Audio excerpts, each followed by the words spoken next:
अस्सलाम वालेकुम, मैं हूँ शाहजेब खानजादा। चीनी की कीमतों में कमी नहीं आ रही, आटे की कीमत में मुसलसल इजाफा हो रहा है। वजीर आजम खुद मुसलसल माफियाओं को खबरदार कर रहे हैं, बार बार एक्शन लेने का ऐलान भी कर रहे हैं। कहते रहे कि किसी को जखीरा अंदोजी नहीं करने देंगे, जखीरा अंदोजी रोकने के लिए ऑर्डिनेंस भी जारी किया। बार बार जखीरा अंदोजों को धमकी भी दी, टाइगर फोर्स को भी जखीरा अंदोजी रोकने का टास्क दिया, मगर गंदम की जखीरा अंदोजी हो रही है और कीमत मुसलसल बढ़ रही है। और इस बात का एतराफ खुद वफाकी वजीर खुराक ने किया है, कौमी असेंबली में किया है। गंदम की खरीदारी भी हदफ से कम है, हदफ से 21% कम गंदम खरीदी गई। गंदम की किल्लत पैदा ना हो इसलिए हुकूमत ने गंदम की दरामद का फैसला किया, मगर फैसलों पर बर वक्त अमल नहीं हो रहा। हुकूमत फैसला करती है और फिर उस पर अमल दरामद नहीं करती है। गुज़िश्ता साल के बहरान के बाद अब एक और बहरान जन्म ले रहा है, बल्कि स्कैंडल बन रहा है। हुकूमत मुसलसल इजलास करती है, फिर दावा करती है कि आटे की कीमतों में कमी आ गई है। पंजाब में खास तौर पर 20 किलो आटे का थैला 860 रुपए का मिल रहा है। पाकिस्तान ब्यूरो ऑफ स्टैटिस्टिक्स के अब से कुछ देर पहले जारी होने वाले इदाद शुमार के मुताबिक मुल्क भर में 20 किलो आटे के थैले की कीमत 1042 रुपए है। ये मुल्क भर की एवरेज है।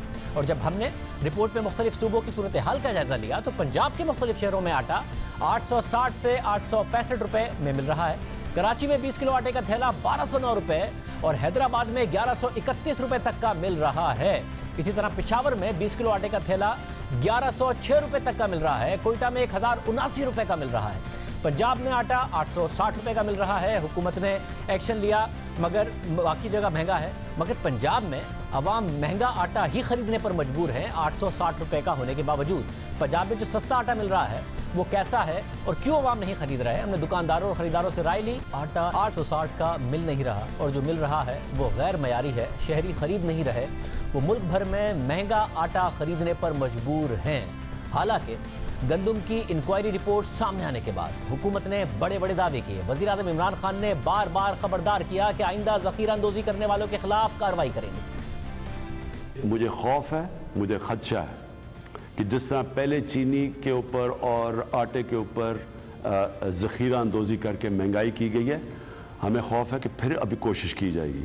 मैं आज ख़ास तौर पे आप इन सब लोगों को जो ज़ख़ीरा अंदोज़ी का सोच रहे हैं, मैं आपको एक पैगाम देना चाहता हूँ कि बड़ा बुरा हमारा रिएक्शन आपके ख़िलाफ़ आएगा।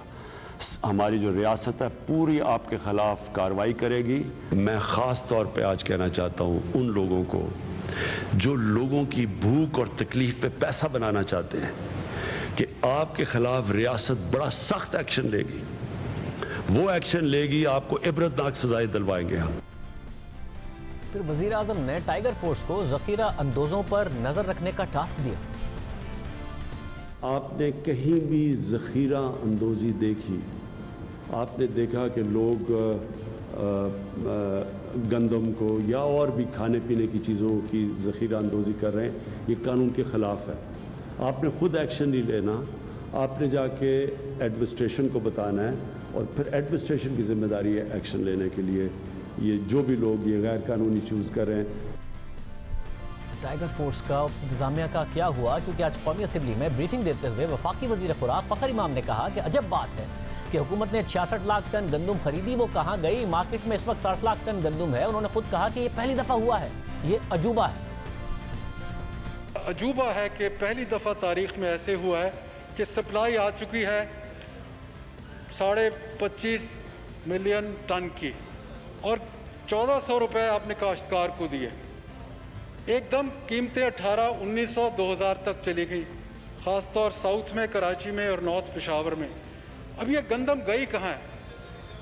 66 लाख टन तो खरीदी हुकूमत ने, अब वो कहाँ ये चली गई? तकरीबन 60 लाख टन ऐसी गंदम है जो मार्केट में है। तो इसके हमें भी नहीं समझ आई। आज पंजाब गवर्नमेंट से सुबह यही बात हो रही थी। उन्होंने रिलीज़ जो वो करते हैं नॉर्मली अक्टूबर में, उन्होंने पिछले 10 दिन से रिलीज़ कर दिया 1475 पे। उसकी वजह से पंजाब की हद तक कुछ मार्केट में स्टेबिलिटी आई है। वहाँ 1700 से 1800 रुपये कहते हैं गंदम बिक रही है मुख्तलिफ अजला में। पर यह बहुत एक अजूबा है कि आते ही ये मार्जिन्स एकदम बढ़ा दिए गए। वफाकी वजीर हैरान है, अजूबा कह रहे हैं। इसी तरह हुकूमत ऐलान के बावजूद गंदम की दरामद यकीनी नहीं बना पाई। फ़खर इमाम ने कहा कि कोशिश है कि फौरी तौर पर 7 लाख टन गंदम आना शुरू हो जाए। कोशिश हमारी ये है कि फौरी तौर पर इंपोर्ट के, जैसे मैंने कहा, लाइसेंस दे दिए गए हैं 7 लाख टन प्राइवेट पार्टीज़ को। हम उम्मीद करते हैं कि वो आनी शुरू हो जाएगी और ज़्यादा स्टेबलाइजेशन होगी, क्योंकि हम 12 महीने अभी से देख रहे हैं अगले मार्च अप्रैल तक कि गंदम का एक ओवरऑल पिक्चर जो है वो हम कोशिश कर रहे हैं कि अवेलेबिलिटी पाकिस्तान में हो। फ़खर इमाम ने कहा कि कोशिश है कि फौरी तौर पर गंदम की दरामद यकीनी बनाई जाए, मगर गंदम की दरामद मुसलसल ताख़ीर का शिकार रही है। वज़ीर आज़म फैसला करते हैं, अमल दरामद नहीं होता। गुज़िश्ता साल गंदम का बहरान सामने आने के बाद 19 अक्टूबर को वज़ीर आज़म इमरान खान ने 2 लाख टन गंदम दरामद करने का हुक्म दिया, मगर इस फैसले पर अमल दरामद नहीं हुआ। मुनाफाखोरों और ज़ख़ीरा अंदोज़ों ने सूरत हाल का फ़ायदा उठाया। जनवरी तक सूरत हाल और ख़राब हो गई। वज़ीर आज़म की दी गई हिदायत पर 20 जनवरी को अमल हुआ और 31 मार्च तक 3 लाख टन गंदम दरामद करने की इजाज़त दी गई, मगर फिर भी गंदम दरामद नहीं हुई। उसी तरह वज़ीर आज़म ने 7 जून को गंदम की दरामद का हुक्म दिया। उसका भी नोटिफिकेशन 1 महीने के बाद 8 जुलाई को जारी हुआ, यानी 1 महीने तक ज़ख़ीरा अंदोज़ों को मार्केट में कीमतें बढ़ाने का मौका मिलता रहा। 8 जून को डॉन अखबार में शाया होने वाली खबर के मुताबिक वज़ीर आज़म इमरान खान ने गंदम के स्ट्रेटेजिक ज़खायर की कमी की वजह से प्राइवेट सेक्टर को गंदम दरामद करने का हुक्म दिया है। खबर के मुताबिक वफाकी हुकूमत ने प्राइवेट सेक्टर को बगैर किसी हद के गंदम दरामद करने की इजाज़त दी और गंदम की दरामद पर 60% रेगुलेटरी ड्यूटी भी ख़त्म कर दी। 7 जून को हुकूमत ने फैसला किया, प्राइवेट सेक्टर जितनी चाहे गंदम दरामद कर सकता है, मगर फिर हुआ क्या? इस फैसले के 1 महीने के बाद यानी 7 जुलाई को नोटिफिकेशन जारी हुआ, जिसमें लिखा था कि प्राइवेट सेक्टर 1 मिलियन टन यानी 10 लाख टन गंदम दरामद करने की इजाज़त होगी लामहदूद मुद्दत के लिए। वज़ीर आज़म ने हुक्म दिया, जितनी मर्जी गंदम दरामद कर लो। फूड मिनिस्ट्री ने 10 लाख टन गंदम की इजाज़त दी और वो भी 1 महीने के बाद। इससे पहले भी जब गुज़िश्ता साल गंदम का बहरान आया, वज़ीर आज़म ने मार्च तक 3 लाख टन गंदम प्राइवेट सेक्टर के जरिए दरामद करने का हुक्म दिया। उस पर भी अमल नहीं हो सका, क्योंकि मुतालिका वजारत ने ड्यूटी और टैक्सेस में रियायत देने में ताख़ीर से काम दिया, इसलिए गंदम की दरामद नहीं हो सकी। फिर जब जून में वज़ीर आज़म ने गंदम की दरामद का हुक्म दिया, 1 महीने तक उसका नोटिफिकेशन जारी नहीं हुआ, जिसकी वजह से बाहर से गंदम नहीं आई। मकामी मार्केट में फ्लावर मिल मालिकान को अपनी मर्जी चलाने का मौका मिला, ज़ख़ीरा अंदोज़ों को अपनी मर्जी चलाने का मौका मिला और भुगता अवाम। सिर्फ यही नहीं, गंदम की प्रोक्योरमेंट में सुस्ती दिखाई गई। 8 जून को डॉन अखबार में शाया होने वाली खबर के मुताबिक हुकूमती एदाद-ओ-शुमार के मुताबिक पब्लिक सेक्टर ने 7 मिलियन टन गंदम खरीद ली है। गुज़िश्ता साल 4 मिलियन टन गंदम खरीदी गई थी, यानी गुज़िश्ता साल के मुकाबले में 38% ज़्यादा। मगर फिर 15 जुलाई को ICC का इजलास हुआ, जिसकी खबर 16 जुलाई को डॉन अखबार में शाया हुई। इस खबर के मुताबिक इसी इजलास को बताया गया कि सूबों समेत पब्लिक सेक्टर ने 8.8 मिलियन टन गंदम की खरीदारी के टारगेट से 21% कम गंदम खरीदी है। खैबर पख्तूनख्वा ने 1 लाख टन गंदम खरीदनी थी, मगर उसने सिर्फ 19,000 टन गंदम खरीदी। खैबर पख्तूनख्वा में गंदम की पैदावार भी कम हुई। मुशीर खजाना समेत ICC इजलास के तमाम शुरका ने इस बात पर हैरत का इजहार किया कि जब खैबर पख्तूनख्वा में गंदम की पैदावार कम हुई तो हुकूमत ने उसे संजीदगी से क्यों नहीं लिया और फिर ज़्यादा से ज़्यादा गंदम की खरीदारी भी यकीनी नहीं बनाई और दरामद के लिए ऑर्डर भी नहीं किया। साथ ही इजलास को भी बताया गया कि अब भी ज़रई अजनास अफगानिस्तान को स्मगल हो रही हैं। हालांकि हुकूमत स्मगलिंग पर पाबंदी लगा चुकी है, मगर गंदम और दीगर अजनास अब भी अफगानिस्तान स्मगल हो रही हैं। खबर के मुताबिक मीटिंग में शरीक अफराद ने बताया कि डॉक्टर हफीज शेख ने गुस्से में कहा कि एक के बाद एक स्कैंडल सामने आ रहा है, क्योंकि काबीना और ICC के फैसलों पर अमल दरामद नहीं हो रहा है। डॉक्टर हफीज शेख ने खुद सवाल उठाया कि जब गंदम की लामहदूद दरामद की इजाज़त दे दी गई तो फिर क्यों 50-50 हज़ार टन करके दरामद करने का कहा गया। उन्होंने महदूद गंदम की दरामद पर नाराज़गी का इजहार किया। इजलास के बाद जारी होने वाले बयान के मुताबिक पूरा साल गंदम और आटे की फराहमी यकीनी बनाने के लिए ministry of national food industry को हिदायत की गई है कि वो गंदम की दरामद के अमल को तेज़ करे। सिंध हुकूमत का दावा है कि सिर्फ सिंध ने पैदावार और ख़रीदारी का हदफ हासिल किया, मगर बाकी तीनों सूबों ने यह हदफ हासिल नहीं किया। साथ ही मुर्तज़ा वहाब ने इस खदशे का इजहार किया था 2 दिन पहले कि गंदम की कीमतों में कमी का बहरान आने वाला है, और मगर सिंध हुकूमत इसे कंट्रोल कर लेगी।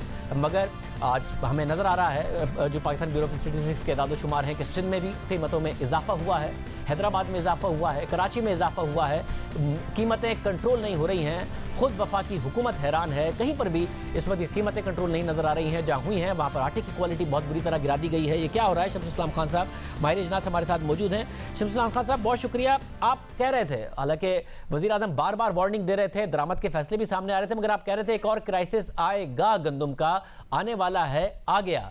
ये क्या वजह है कि फैसलों पर अमल दरामद नहीं हो सका और क्राइसिस आ गया? वफाकी वजीर कह रहे हैं कि तो अजूबा है, समझ से बाहर है, ये क्या हुआ है? देखें, ये अजूबा नहीं है, बहुत सिंपल कहानी है और मैंने इसका जो है फरवरी में ही बता दिया था कि एक और नया क्राइसिस आएगा। क्योंकि आप देखें कि जो इसका कार्टल्स है, जो बहरान से लिंक लोग थे, जो रिस्पॉन्सिबल थे इसके, उन सब ने जो है वो प्राइस 70 से 75 रुपए लास्ट ईयर आपने देखा 2019 में, जो 37 रुपए 50 पैसे किलो से बढ़कर आटा 70-75 रुपए किलो हो गया था। एक बहुत बड़ा प्रॉफिट उसमें आया था। और फिर दूसरा, गंदम की प्राइस जो थी वो बढ़ के कोई ऑल टाइम हाई 50 रुपए किलो पे पहुंच गई थी। तो उन प्राइस को देखते हुए मुझे ये अंदाजा था कि आगे जो है ये लोग फिर रिपीट करेंगे। और उस वक्त तक क्रॉप भी नहीं आई थी, लेकिन हमारे पास क्योंकि हम कमोडिटीज में ट्रेडिंग करते हैं तो हमारे सैटेलाइट सेगमेंट्स की जब जो सोइंग थी उसकी पिक्चर आई तो उससे ये लग रहा था कि 25 मिलियन टन से ज्यादा क्रॉप नहीं होगी। और जबकि गवर्नमेंट के एस्टिमेट ये थे कि 27 मिलियन टन होगी। अब जब हार्वेस्ट आई तो आपने देखा कि आपकी क्रॉप जो है 27 मिलियन टन का टारगेट नहीं पूरा कर सकी और क्रॉप प्रोडक्शन जो है सिर्फ लेस देन 25 मिलियन टन हुई। अब ये क्रॉप का शॉर्टेज होना जो है ये उनके लिए एक ब्लेसिंग हुई होल्डर्स के लिए, कि जो टारगेट करके बैठे हुए थे कि इसको दोबारा बहरान क्रिएट करेंगे। क्योंकि आपने देखा कि जो गुज़श्ता बहरान हुआ था उसका भी जब रिपोर्ट आई तो कमीशन रिपोर्ट बनी, इंक्वायरी हुई उसके ऊपर, तो उसके ऊपर कोई भी एक्शन नहीं हुआ। हालांकि चीनी में जो है उसका फॉरेंसिक ऑडिट भी हुआ, दोबारा उसके ऊपर डिटेल सामने आई, लेकिन आटे के ऊपर वो पहली रिपोर्ट आई थी और कोई एक्शन नहीं हुआ। और उसने एक और हौसला दिया। और फिर दूसरी बात ये कि आप देखें कि जो इसमें क्रिमिनली डिलेड इंप्लीमेंटेशन हुई है और इंस्ट्रक्शंस की प्राइम मिनिस्टर साहब की, जिन्होंने अक्टूबर में ही जब वीट का क्राइसिस चल रहा था तो उन्होंने कहा था कि 2 लाख टन गंदम इंपोर्ट कर ली जाए। अब 2 लाख टन गंदम इंपोर्ट करने के डिसीजन के ऊपर इंप्लीमेंट नहीं हुआ और डिले होते गई और उन्होंने जनवरी 20 को जाके ऑफिशियली डिसीजन को अप्रूव किया, जो कंसर्न ऑफिशियल्स थे, कि हम 3 लाख टन, क्योंकि उस वक्त तक बहरान बढ़ चुका था, तो 3 लाख टन की इंपोर्ट करेंगे। अच्छा, अब वो जब डिसीजन अनाउंस हुआ तो डिसीजन इन्होंने होर्डिंग की हुई थी, उन्होंने रिलीज करना शुरू किया स्टॉक, और गंदम की प्राइस आपने देखा कि नीचे आने होगी, क्योंकि आगे फिर आपके पास मार्च में एंड फरवरी में जो है हार्वेस्टिंग सीजन भी था। तो ये 2 रीजन हुई कि प्राइस नीचे का कम आ गई। तो इसको देखते हुए जो ऑफिशियल्स थे, लेथार्जिक ऑफिशियल्स, उन्होंने प्राइम मिनिस्टर की हिदायत को यकसर रद्द करके रख दिया। हालांकि उसके बाद फरवरी के बाद फिर एक वीट का क्राइसिस आया तो उस वक्त फिर ये उन्होंने प्राइम मिनिस्टर साहब ने कहा कि 5 लाख टन की आप इंपोर्ट करेंगे, उसको भी डिले किया गया। और आप देखें कि आपको 1 जून में फिर एक ईसीसी ने ऑर्डर दिया कि लिमिट जो है कोई नहीं होगी, अनलिमिटेड स्टॉक्स आप इंपोर्ट करें, लिमिटलेस इंपोर्ट की इजाजत दी गई। लेकिन उस डिसीजन का भी आप देखिएगा कि 1 महीने के बाद जो है उसके ऊपर इंप्लीमेंटेशन हो रहा है। मगर साहब मुझे ये बताइएगा कि अब कम से कम कहा जा सकता है कि अब क्राइसिस दोबारा नहीं आएगा, हुकूमत ने गलतियों से सीख लिया है, अब डिले नहीं होगा, 7 लाख टन वो दरामद का कह रहे हैं। अब आपको लगता है कि अब कम से कम होल्डर्स को, जखीरा अंदोजों को मौका नहीं मिलेगा?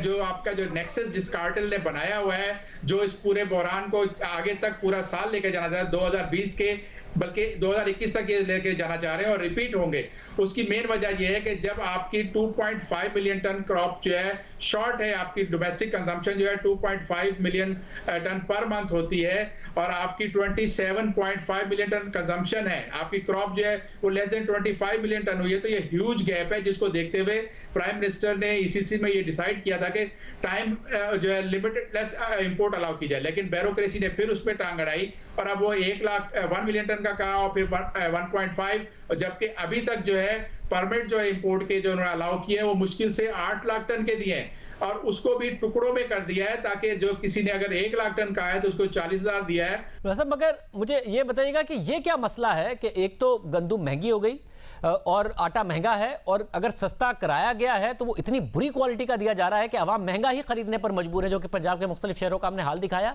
ये माफिया किस तरीके से इतना मजबूत हुआ है कि हुकूमत यकीनी नहीं बना पा रही है कि सस्ता आटा मिल जाए, बेहतर क्वालिटी में अवाम को मिल जाए। देखिए जी, इसका जो है पंजाब में आपने देखा कि प्राइसेस को बढ़ा के उन्होंने प्रेशराइज किया गवर्नमेंट को, और थ्रू जो है फूड सेक्रेटरी के उन्होंने एक समरी मूव कराए कि हमें कोई क्वांटिटी जो है पास्को से रिलीज की जाए, क्योंकि नॉर्मली गवर्नमेंट जो है अपने स्ट्रेटेजिक रिजर्व से जो है सितंबर में ऑनवर्ड जो है रिलीज करना शुरू कर दिया है, क्योंकि स्टॉक डिप्लीट हो रहे थे। लेकिन इन्होंने अभी से कह दिया, क्योंकि ये टारगेट करके बैठे हुए हैं कि गवर्नमेंट के जो है स्टॉक्स को कम कर दिया जाए, ताकि फिर हम खुली तरह से अपना जो है करें, क्योंकि आप जो इंपोर्ट भी होगी वो भी अल्टीमेट यूजर तो फ्लावर के जो ओनर्स हैं वही करेंगे, आटा मिल वाले भी उसको यूज करेंगे। तो उन्होंने इसको सिर्फ दिखाने के लिए 860 की प्राइस भी करती है, लेकिन जो आम छोटी चक्की वाले हैं वो आज भी महंगी गंदम खरीद रहे हैं। और पंजाब में जो है 2000 से 2050 रुपए के हिसाब से, मन के हिसाब से उनको गंदम मिल रही है, और इस वजह से वो चक्की का आटा मार्केट में महंगा है, जबकि फ्लावर मिल जो है वो सस्ता दिखा के उसमें जो भी वो करते हैं उस क्वालिटी और वो सस्ता बेच रहे हैं। बहुत शुक्रिया। शमशुल इस्लाम हमारे साथ मौजूद थे। माफियाओं को फ़ायदा हो रहा है, हुकूमत कंट्रोल नहीं कर पा रही है। वीट क्राइसिस पर जब रिपोर्ट आई उसके बाद उम्मीद थी कि हुकूमत अमल दरामद भी करेगी। हुकूमत ने रिपोर्ट का क्रेडिट तो लिया, अमल दरामद नहीं हुआ। इसी तरीके से चीनी की कीमतों में आज फिर जो पाकिस्तान ब्यूरो ऑफ स्टैटिस्टिक्स के नंबर्स आए हैं और इजाफा हो गया। गुज़िश्ता हफ्ते इजाफा हुआ था, इस हफ्ते और इजाफा हो गया। बैरिस्टर शहजाद अकबर साहब सवाल हुआ तो उन्होंने कहा कि मुल्क में कहीं 74 रुपये की और कहीं 90 रुपये की चीनी फरोख्त हुई। चारों सूबों की एक मीटिंग चेयर करते हैं, प्राइम मिनिस्टर खुद करते हैं, जिसमें चीनी एक प्रोडक्ट मिल है और उसमें रेट मुख्तलिफ है। तकरीबन जो लास्ट मीटिंग मैंने भी अटेंड की थी वो कुछ जगहों पे 74 रुपये भी है, 72 भी है, और कुछ जगहों पे 90-95 रुपये भी है चीनी की कीमत। इसको मैंने इसलिए लफ्ज़ इस्तेमाल किया रैशनलाइजेशन का। मगर मुल्क में कहीं भी चीनी 80 रुपए से कम नहीं है। ये कौन सी मीटिंग है जिसमें वज़ीर आज़म को ये बताया गया है? आज जारी होने वाले पाकिस्तान ब्यूरो ऑफ स्टैटिस्टिक्स के एदाद-ओ-शुमार के मुताबिक चीनी की कीमत में गुज़िश्ता हफ्ते मजीद 2.5 रुपये का इजाफा हो गया है। उससे पिछले हफ्ते 2 रुपये का इजाफा हो चुका था। इस्लामाबाद में कम से कम चीनी खुद हुकूमती एदाद-ओ-शुमार के मुताबिक 85 रुपये की है, ज़्यादा से ज़्यादा 90 रुपये में फ़रोख्त हो रही है। रावलपिंडी में कम से कम 83 रुपये, ज़्यादा से ज़्यादा 90 रुपये, गुजरावाला में कम से कम 85, ज़्यादा से ज़्यादा 86। इसी तरह सियालकोट में 85, लाहौर में 82 से 85, कराची में 85 से 90 रुपये में फरोख्त हो रही है। पेशावर में भी कम से कम कीमत 85 रुपये, ज़्यादा से ज़्यादा 90 रुपये है। मुल्क भर में मजमूई तौर पर 82 रुपये से 90 रुपये फ़ी किलो चीनी फरोख्त हो रही है। चीनी की कीमत में गुज़िश्ता हफ्ते के मुकाबले में 2.84% मजीद इजाफा हो गया। मगर कहीं भी चीनी 80 रुपये से कम नहीं मिल रही है, तो फिर वज़ीर आज़म को कौन बता रहा है कि कम मिल रही है कहीं कहीं? और अगर शहजाद अकबर साहब के दावे को दुरुस्त भी मान लिया जाए तो भी सवाल उठता है कि चीनी अगर 74 रुपये में मिल रही है तो यूटिलिटी स्टोर कॉर्पोरेशन ने 78 रुपये 38 पैसे में क्यों खरीदी? यूटिलिटी स्टोर कॉर्पोरेशन ने महंगी चीनी खरीदी और अरबों रुपए की सब्सिडी शुगर मिल मालिकान की जेब में डाल दी। शुगर कमीशन की रिपोर्ट सामने आई, हुकूमत ने कार्रवाई का ऐलान किया, मगर खुद हुकूमती एदाद-ओ-शुमार बता रहे हैं कि जब से रिपोर्ट आई है तब से मुसलसल चीनी की कीमत में इजाफा हो रहा है। और जब रिपोर्ट आई उसके बाद अदालत चले गए थे शुगर मिल मालिकान, स्टे ऑर्डर आया और पहले इस्लामाबाद हाई कोर्ट ने हुकूमत को शुगर मिल मालिकान के खिलाफ कार्रवाई की का स्टे ऑर्डर दिया, मगर साथ कहा कि 70 रुपये की चीनी होनी चाहिए, नहीं हो सकी। स्टे ऑर्डर ख़त्म किया, वो सिंध हाई कोर्ट चले गए, वहाँ से स्टे ऑर्डर हुआ, सुप्रीम कोर्ट ने स्टे ऑर्डर मुअत्तल करके हुकूमत को कार्रवाई की इजाज़त दे दी। अब हुकूमत ने कार्रवाई करनी है। इस हवाले से आज प्रेस कॉन्फ्रेंस करते हुए शहजाद अकबर साहब ने बताया कि क्या क्या कार्रवाई होगी, मगर साथ में ये बताया कि स्टे ऑर्डर उस वक्त तक नहीं चल सकता जब तक कि दूसरी तरफ का वकील साथ मुलविस ना हो। अगर मुकदमा लड़ा जाए तो अदालत उसी दिन फैसला सुना दी। फ़र्क यहाँ पे ये भी था कि जब वो स्टे आया इस्लामाबाद हाई कोर्ट की तरफ से तो उसको गवर्नमेंट की तरफ से खुद परसू किया गया। मैं खुद बहैसियत वकील आपको बता रहा हूँ कि स्टेज नहीं चल सकते। एक बेजा स्टे जो है वो नहीं चल सकता जब तक कि दूसरी तरफ का वकील साथ मुलविस ना हो। आप अगर हक पे हैं और आपका केस ठीक है, आप अदालत में जाके खड़े होते हैं। इसमें अदालतों को भी इल्ज़ाम देना गलत है कि हम कहते हैं जी कि अदालतों से स्टे आ जाता है। अदालतें तो अपना काम कर रही हैं, उन्होंने एडजुडिकेशन करनी है। आप अपना मुकदमा जाके लड़ें, वो उसी दिन फैसला कर देंगे, जिस तरह कि शुगर कमीशन में हुआ। बहुत ज़ोर से, बहुत ज़ोरावर लोग अदालत में गए, हुकूमत ने अपना मौक़िफ़ अदालत के सामने रखा, इस्लामाबाद हाई कोर्ट ने वो स्टे वकेट कर दिया। पहले उन्होंने पाबंदी लगा दी, स्टे दे दिया कि आप इनके ख़िलाफ़ कोई कार्रवाई नहीं करेंगे। गवर्नमेंट का मौक़िफ़ सुना गया, उसको कोई उसमें एडजर्नमेंट नहीं ली गई, इमीडिएटली उसको परसू किया गया, वो खारिज कर दिया गया। शहजाद अकबर साहब ने वाज़ेह तौर पर कहा कि स्टे ऑर्डर उस वक्त तक नहीं मिल सकता जब तक दूसरी तरफ का वकील मुलविस ना हो। तहरीक इंसाफ हुकूमत का एक अहम केस स्टे ऑर्डर की वजह से रुका हुआ है और वो केस है पेशावर मेट्रो बस का BRT प्रोजेक्ट का, जिस पर तनकीद होती रही है। इस हवाले से चेयरमैन नैब का दावा है कि मालब जब्बा और BRT में रेफरेंस तैयार है, मगर मामला अदालत में है, इसलिए पेशरफ नहीं हो रही। कल एक टीवी पे एक साहबा तशरीफ लाई थी जो बहुत बड़ी पॉलिटिशियन भी हैं। उन्होंने ये दो बातें की कि नैब कर क्या रहा है, नैब तो BRT में एक्शन नहीं ले रहा, नैब कर क्या रहा है, वो मालम जब्बा में एक्शन नहीं ले रहा। उनका शायद ये इल्म नहीं है कि दोनों एक्शन तैयार है। ऐसी बात नहीं है कि एक्शन तैयार नहीं है, रेफरेंसेस तैयार हैं, लेकिन जब अदालतों से स्टे विकेट होंगे तो फिर बारी आएगी ना रेफरेंसेस फाइल करने की, और आप यकीन करें कि ये बारी ज़रूर आएगी, देर आयद दुरुस्त आयद। शहजाद अकबर साहब के बकौल अगर वकील दूसरे की तरफ से ना मुलविस हो तो स्टे ऑर्डर ख़त्म हो जाता है, अदालत उसी दिन फैसला सुना देती है। मगर 2 साल होने के बावजूद पेशावर बीआरटी का स्टे ऑर्डर ख़त्म नहीं हुआ। हमने आज भी नैब के तर्जुमान से पूछा कि क्या नैब ने पेशावर बीआरटी केस में स्टे ऑर्डर ख़त्म कराने के लिए सुप्रीम कोर्ट से रुजू किया है, तो उन्होंने कोई जवाब नहीं दिया। हुकूमत में आने से पहले और हुकूमत में आने के बाद भी वज़ीर-ए-आज़म इमरान खान स्टे ऑर्डर लेने के बड़े खिलाफ रहे हैं, तनकीद का निशाना बनाते रहे हैं कि तहकीकात होनी चाहिए, स्टे ऑर्डर नहीं लेना चाहिए। मगर पेशावर बीआरटी पर खुद तहरीक इंसाफ की खैबर पख्तूनख्वा हुकूमत ने स्टे ऑर्डर लिया हुआ है। वो क्या कहते रहे, इधर देखिए। एहतसाब जो है वो ये नहीं देखता कि ये तहरीक इंसाफ का, ये दूसरी जमात का, किसी को नहीं छोड़ेगा। जब हम एहतसाब शुरू करने जाते हैं, लोग चले जाते हैं अदालतों में और स्टे ऑर्डर ले लें। मैं उन सबको कहना चाहता हूँ कि आप जो मर्जी कर लें, आप स्टे ऑर्डर जितने मर्जी ले लें, ये हुकूमत फैसला कर बैठी है कि आप जो मर्जी करें, हम इंशाल्लाह आपको शिकस्त दे के तब्दीली लेके आएंगे। चीनी 26 रुपए महंगी हुई है, इंक्वायरी करवाई गवर्नमेंट ने, उसकी रिपोर्ट आ गई, उसके ऊपर स्टे ऑर्डर का, ये इनकी ताकत है। हम एक ब्रेक शामिल करें।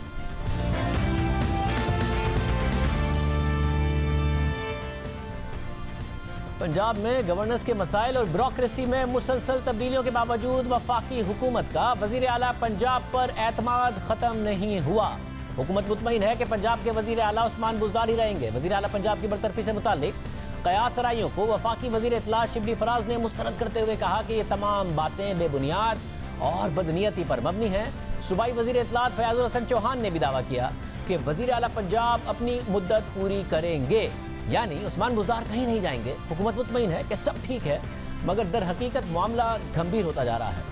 पंजाब में ब्यूरोक्रेसी मफलूज हो चुकी है, जिसकी वजह से गवर्नेंस बुरी तरह मुतासिर हो रही है। इस हवाले से द न्यूज़ में इन्वेस्टिगेशन अंसार अब्बासी की शाया होने वाली खबर के मुताबिक मरकज और पंजाब में ब्यूरोक्रेसी में मुसलसल तब्दीलियों ने गवर्नेंस को इस कदर मुश्किलात से दो चार कर दिया है कि खुफिया इदारे भी अपनी रिपोर्ट्स में उस पर तहफ़्फ़ुज़ात का इजहार कर रहे हैं।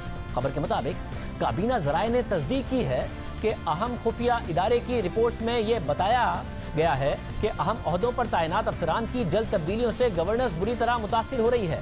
इस सूरत हाल से तहरीक इंसाफ के बहुत से अराकीन भी परेशान हैं। खबर के मुताबिक पंजाब में सितंबर 2018 से अब तक 9 सेक्रेटरीज हायर एजुकेशन तब्दील किए जा चुके हैं। पंजाब के महकमा आबपाशी में अब तक 11 सेक्रेटरीज तब्दील किए जा चुके हैं। इसी तरह हाल ही में सेक्रेटरी खुराक पंजाब को 5वीं मरतबा तब्दील कर दिया गया है। हालांकि गंदुम बहरान की इंक्वायरी कमेटी ने पंजाब में सेक्रेटरी खुराक की जल्द तब्दीलियों पर तनकीद की है। इन तब्दीलियों को गंदुम बहरान की अहम वजह करार दिया गया है। इसके बावजूद सेक्रेटरी खुराक की तब्दीलियां जारी हैं। खबर के मुताबिक ब्यूरोक्रेसी में ऐसे सीनियर ओहदों की मुद्दत 3 साल होती है, मगर पंजाब में सिविल इंतजामिया और पुलिस की तकर्रियां भी मजाक बन चुकी हैं। सूबे के ज्यादातर डिवीजन और इजला में commissioners, deputy commissioner, assistant commissioner, RPOs और डीपीओज को मुसलसल तब्दील किया जा रहा है। सिर्फ डीजी खान में 6 कमिश्नर्स और 5 डिप्टी कमिश्नर्स अब तक तब्दील किए जा चुके हैं। रावलपिंडी में पीटीआई के इक़्तिदार में आने के बाद 4 कमिश्नरों की तैनाती की जा चुकी है। इसलिए ब्यूरोक्रेसी में बेचैनी है, मगर हुकूमत अब भी इत्मीनान का इजहार कर रही है। और इस वक्त यह कहा जा रहा है कि जो कारकर्दगी है उस्मान बुज़दार की, उससे मुतमईन है वफाकी हुकूमत। मगर क्या ऐसा ही है या मामला कुछ और है? सीनियर साहब की तज़किया सुहेल बड़ाई साहब हमारे साथ मौजूद है। बड़ाई साहब बहुत शुक्रिया। बड़ाई साहब कह रहे थे बहुत सारे उम्मीदवार तैयार भी हो रहे हैं, लॉबिंग भी हो रही है। इस वक्त वफाकी हुकूमत और फिर पंजाब हुकूमत के तर्जुमान कह रहे हैं कि कारकर्दगी से मुतमईन है, उस्मान बुज़दार कहीं नहीं जा रहे हैं। बड़ी मेहरबानी शाहजेब साहब। मेरा नहीं ख्याल कि इस स्टेटमेंट के अंदर उतना वजन है जितना पहले जब वो तरदीद करते थे उसमें वजन होता था।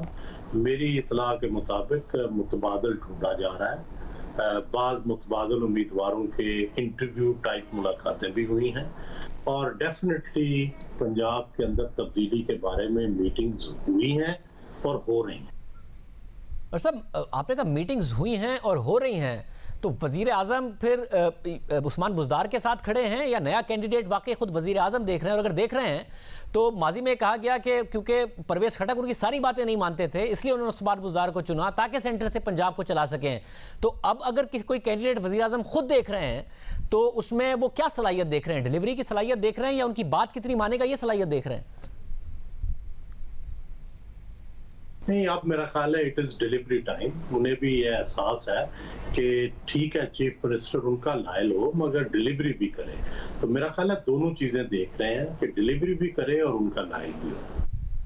और ये कोई फिर तहरीक इंसाफ ही की कोई मजबूत शख्सियत हो सकती है आपके ख्याल में, या कोई और हो सकता है?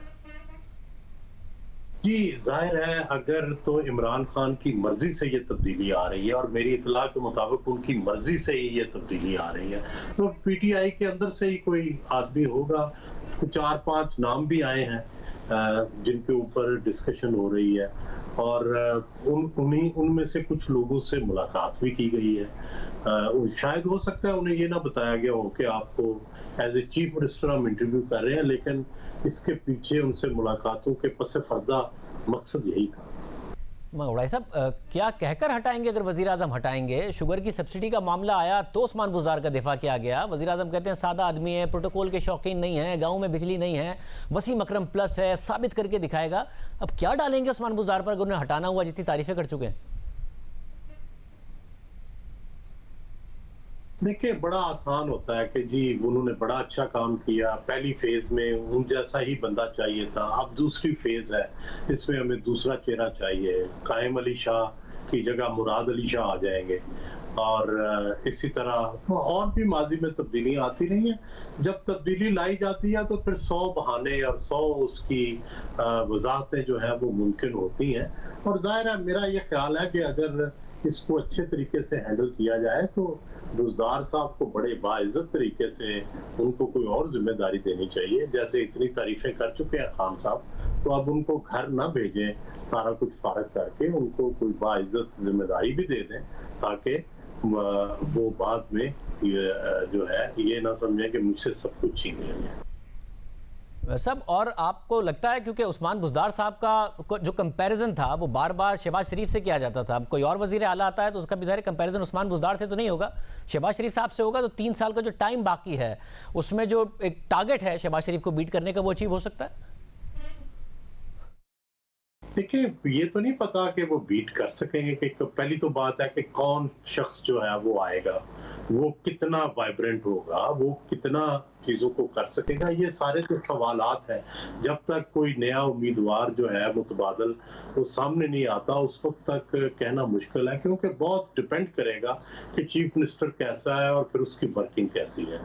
क्योंकि डिलीवरी और एक्सपीरियंस इन दोनों का मिलाप होना चाहिए और लॉयल्टी जाहिर है खान साहब उसको देखेंगे। तो ये 3 चीजें जाहिर है बड़ी खाल होती हैं।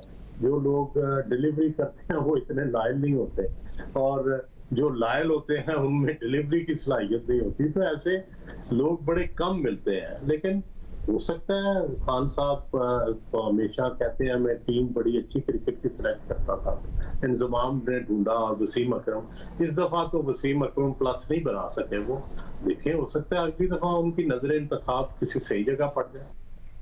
बहुत शुक्रिया। सुहेल उड़ाई साहब अपनी बात पर कायम हैं कि उस्मान बुज़दार तब्दील होने वाले हैं, कैंडिडेट्स के इंटरव्यूज़ भी हो रहे हैं। हालांकि मरकज़ी और पंजाब हुकूमत कुछ और कह रही है। वज़ीर आज़म भरपूर अंदाज में खड़े रहे हैं, उस्मान बुज़दार के साथ दिफा करते रहे, उनकी तारीफें करते रहे। देखते हैं कि वज़ीर आज़म का क्या फैसला होता है। प्रोग्राम में आगे बढ़ते हैं। तहरीक इंसाफ की जब हुकूमत आई तो उसके रहनुमा और हुकूमती अरकान ये दावा करते रहे कि उनकी हुकूमत गैर ज़रूरी खर्चे नहीं करेगी, किफ़ायतशवारी से काम लेगी। हुकूमत संभालने के बाद वज़ीर आज़म इमरान खान ने अपने पहले खिताब में गैर ज़रूरी खर्चे कम करने, किफ़ायतशवारी अपनाने का ऐलान किया। उन्होंने कहा कि वज़ीर आज़म हाउस में रिहाइश अख्तियार नहीं करेंगे, बुलेट प्रूफ गाड़ियाँ फ़रोख्त करेंगे, अपने लिए प्रोटोकॉल में कमी करेंगे। लेकिन जब खबर सामने आई कि वज़ीर आज़म अपने घर बनीगाला से दफ्तर तक जाने के लिए रोज़ाना हेलीकॉप्टर इस्तेमाल कर रहे हैं तो सवाल उठे और फिर बात आई गई हो गई।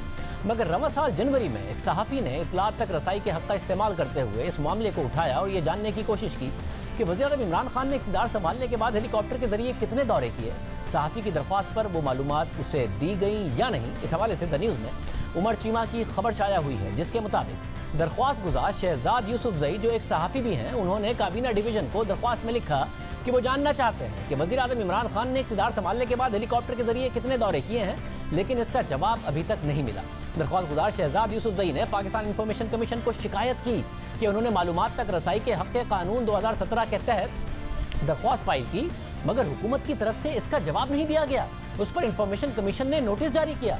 खबर के मुताबिक काबीना डिवीज़न का ये रद्द अमल था कि इतलात तक रसाई के हक के एक्ट की सब सेक्शन 7E के तहत मतलूबा मालूमात को शेयर नहीं किया जा सकता। मज़कूरा सेक्शन दिफाई अफवाज, दिफाई तनसीबात या उसके साथ मुंसलिक और दिफाई और कौमी सलामती से मुताल्लिक वाबस्ता तमाम तिजारती और फलाही सरगर्मियों को छोड़कर जिसके बारे में पूछगछ की जा सकती है से मुताल्लिक रिकॉर्ड की फराहमी की मुमानियत है, उस पर अब कमीशन ने काबीना डिवीजन से वजाहत तलब की है कि कैसे वज़ीर आज़म के हेलीकॉप्टर दौरों के बारे में मालूमात कौमी सलामती का मामला है। दरख्वास्त गुजार ने सिर्फ इमरान खान के बारे में मालूमात का मुतालबा नहीं किया था, इसी तरह के सवालात साबिक वज़ीर आज़म नवाज शरीफ और साबिक वज़ीर आज़म शाहिद खाकान अब्बासी के दौरे इक़्तिदार के बारे में भी पूछे थे।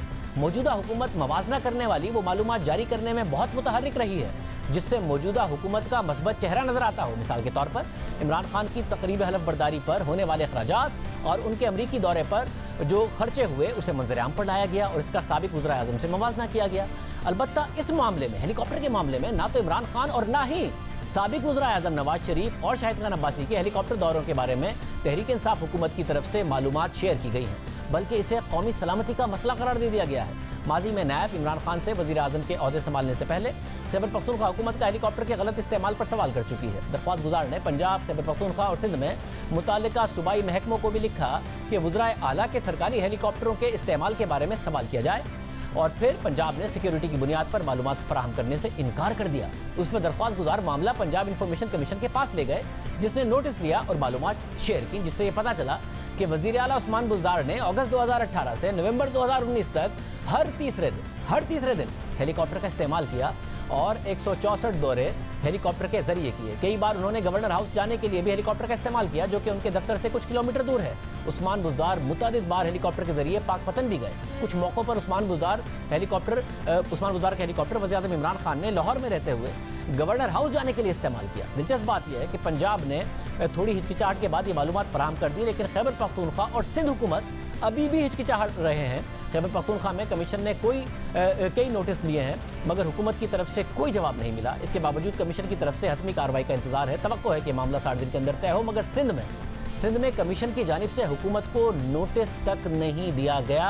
ये मालूमात अवाम के सामने आनी चाहिए। तो हम एक ब्रेक लेते हैं।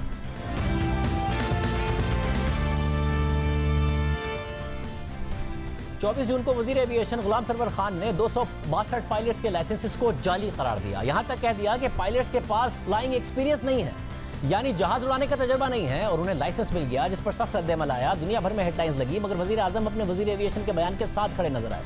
फिर जब दुनिया भर से रद्द-ए-अमल आया, बैरून मुल्क काम करने वाले पायलट्स ग्राउंड हुए, यूरोपीय यूनियन ने पाबंदी लगाई, अमेरिका ने पाबंदी लगा दी, हर जगह से वजाहत मांगी गई तो जिम्मेदारी मीडिया और सोशल मीडिया पर डाल दी गई और सिविल एविएशन ने दुनिया को बताया कि उसके जारी करदा तमाम पायलट्स के लाइसेंसेस असल और मुसद्दिका हैं। सिर्फ कंप्यूटर के जरिए इम्तिहान के अमल में कुछ खामियां पाई गई, यानी जहाज उड़ाने का तजर्बा ना होने को या लाइसेंस जाली होने को मुस्तरद किया गया। पहले बिना किसी जामे तहकीकात के दावा किया गया और जब इदारे और मुल्क की साख दाव पर लगी तो फिर सिविल एविएशन ने वज़ीर एविएशन के इस दावे को गलत करार दे दिया, यानी पूरे मामले को मिसहैंडल किया गया। माहिरीन शुरू से कह रहे थे कि पहले जामे तहकीकात होती, पता लगाया जाता कि कितने पायलट्स के पास हकीकी तौर पर जाली लाइसेंसेस मौजूद हैं और फिर पता लगाया जाता कि उन्हें जाली लाइसेंस किस अफसर ने दिए, क्यों दिए, पायलट से इंक्वायरी की जाती, सब तहकीकात होती, नतीजे पर पहुंचा जाता और फिर इन तमाम अफसरान के खिलाफ कार्रवाई होती, तब जाकर मीडिया पर बयान दिया जाता। और यही तरीक़ेकार होता है, मगर पहले बयानात दे दिए गए, क्रेडिट ले लिया गया, पायलट्स को माफिया करार दे दिया गया और दावा किया गया कि इमरान खान एक और माफिया के आगे खड़े हो गए हैं और फिर बाद में कार्रवाई शुरू की गई और जब कार्रवाई शुरू की गई तो आए रोज़ बयानात फिर बदलते रहे, एदाद व शुमार भी बदलते रहे। खुद वज़ीर एविएशन ने जाली लाइसेंस को फिर मशकूक लाइसेंस कहा और फिर ये भी माना कि अभी तहकीकात आगे होनी है और फिर ये भी माना कि इन पायलट्स की तादाद में कमी बेशी भी हो सकती है। यानी सब कुछ बदलता रहा, मगर आलमी सतह पर शर्मिंदगी बरकरार रही। दुनिया भर में पाकिस्तानी पायलट्स मुश्किल में आ गए। खुद तहरीक इंसाफ के रहनुमा कहते रहे कि मामला बेहतर तरीके से डील किया जा सकता था। हमारे ही प्रोग्राम में वफाकी वज़ीर इत्तलात शिबली फराज ने एतराफ़ किया कि आज अगर वफाकी वज़ीर गुलाम सरवर खान इस मामले को डील कर रहे होते तो मुख्तलिफ तरीके से करते।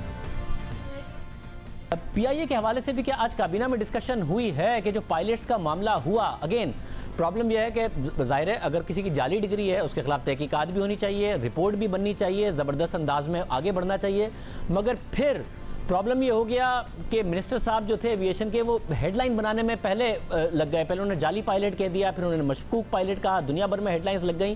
तो पीआईए से हम पूछते रहे, पीआईए वालों को भी नहीं पता था कि भाई आपको पता है कि आपके कौन से पायलट्स के जाली लाइसेंस। उन्होंने कहा नहीं, हमें अभी तक नहीं बताया मिनिस्टर साहब ने। तो अगेन क्या हैंडलिंग में मसला हुआ जिसका आज काबीना में भी डिस्कशन हुआ है? देखिए, इसमें कोई शक नहीं है कि अगर आज हम ये दोबारा ये चीज़ कर रहे होते या सरवर खान साहब भी ये दोबारा ये चीज़ कर रहे होते, I am sure he would have done it differently.